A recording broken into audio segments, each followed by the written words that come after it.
Oh.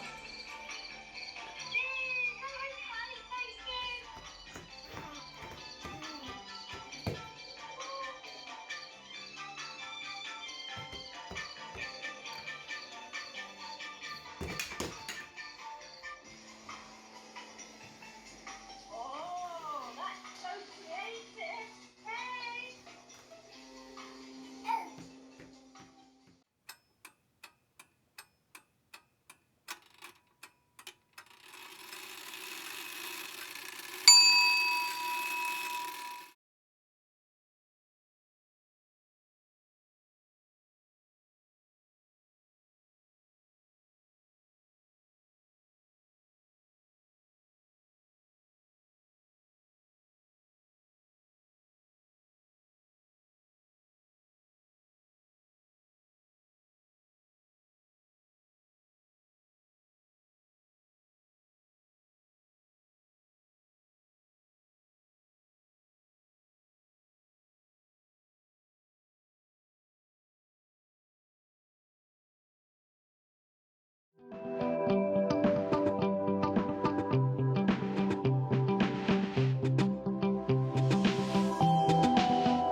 You don't often see Donald Trump rubbing shoulders with Ainsley Harriott, Darren Day and Noel Edmonds.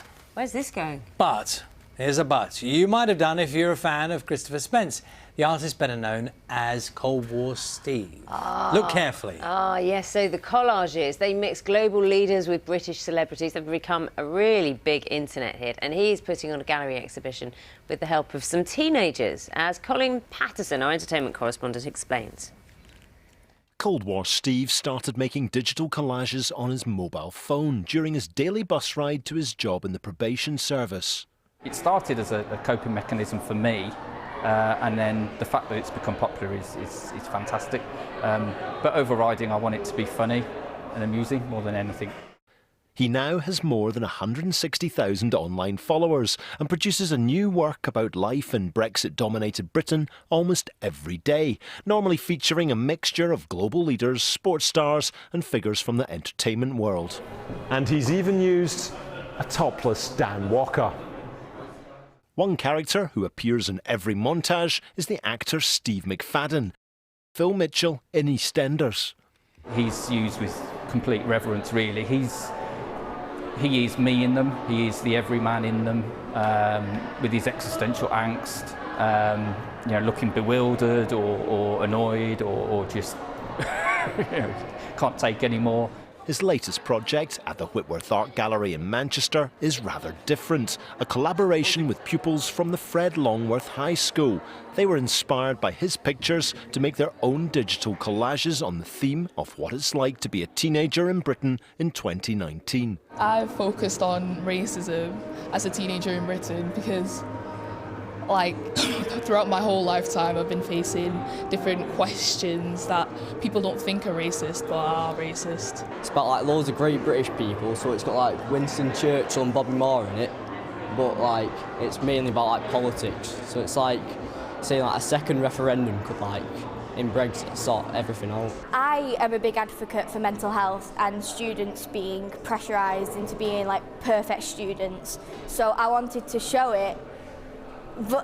And I'm going to do it through a performance where I'm going to be sticking a smile over my friend's screaming face to show that they feel like they have to be fake and show that they're not actually feeling stressed and angry. And then the making of a live montage. What I'm doing is a dystopian post-Brexit Jeremy Kyle.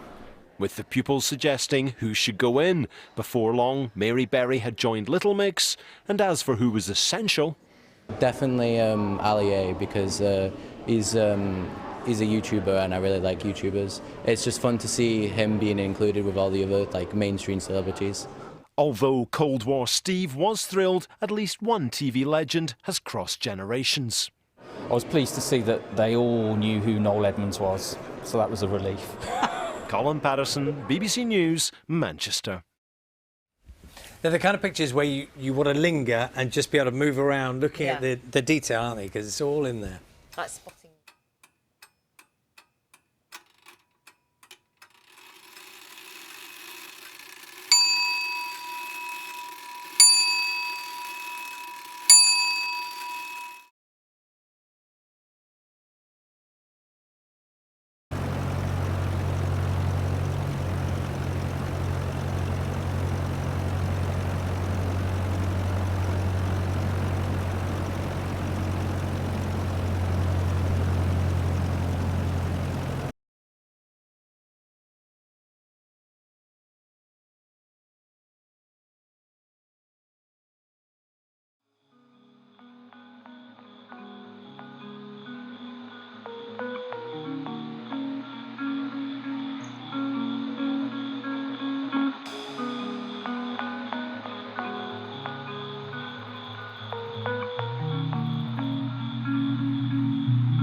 Hi, my name is Ibukum Baldwin. I'm a visual artist, social practitioner and founder of Bookie Baldwin Limited. Bookie Baldwin is an ethical fashion and textile company based in the Whitworth Art Gallery, which you may have seen if you visited them in the past year. Creativity is so important to me because not only does it help me express myself to others, but it's an amazing tool for building community. It's something I've seen firsthand with working with my refugee group in the Whitworth, where we've used creativity and the studio space to overcome language barriers and differences in culture to come together and make amazing things and products for people to enjoy. Due to having to #stay home, I've turned our spare room into a place for me to get messy and create artwork. Normally I'm working in the Whitworth Art Gallery as my studio where we produce the work, but for this time I've been lucky enough to have this space. But a studio doesn't have to be a room, it can be anywhere in the house. It can be a kitchen table, dining room table, even a patch of carpet. It's just a space for you to get creative and do whatever's on your mind. So, today's challenge is for you to create a studio space for you to work. And I'm showing you what I like to call my portable studio, which is just a simple box. And inside, it just has some A4 paper, pencil and rubber, and a pen. And I just use this to take with me wherever I go so I can keep creative and take my studio outside. And the best thing about having a crate is that when I turn it around, I can use it as a work surface. You don't need to use a vegetable crate, you might have something more sophisticated like an easel, but the point is that anyone can get creative. And if you're stuck for what kind of things to draw, just look around you and take in the atmosphere and try and just have fun with it. For example, when I'm stuck on what to draw, I like to draw the same thing over and over. So here we've got eyes, something I see all the time, and I'm looking at how I can draw it in different ways and just make it interesting.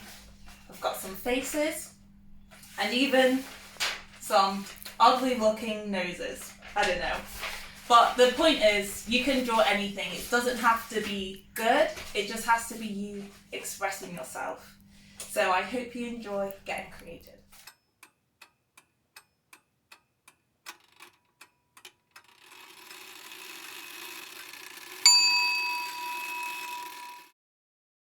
In this activity, we're going to be having a look at Plato's Disco, an artwork in the Whitworth collection. For the session, you're going to need some paper straws, some masking tape, some coloured paper and some scissors.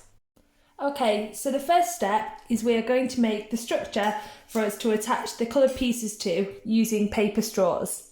So the first thing is we need to attach 2 paper straws to each other.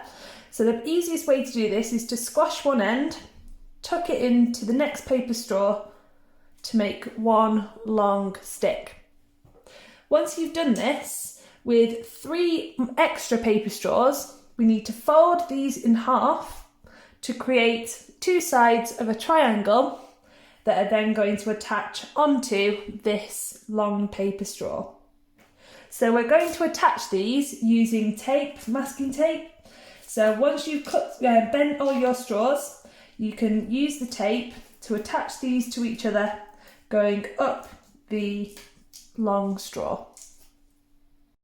Once you've done this on one side, so your piece looks like this, we need to bend 3 more straws and we're going to repeat the process, but this time they're going to be standing up on edge. So you should end up with kind of a 3D structure with the triangle sticking up in different directions. Once you're happy with those, then stick them down with masking tape just like you did before. So once you've done this on the other side, your piece should look something like this. So now we have the structure, we need to create the coloured panels to go inside these triangle shapes. So the easiest way to do this is with coloured paper, slot it underneath your triangle shape and trace around the edge for you to then cut out the right shape for each panel. So remember to use nice bright colours.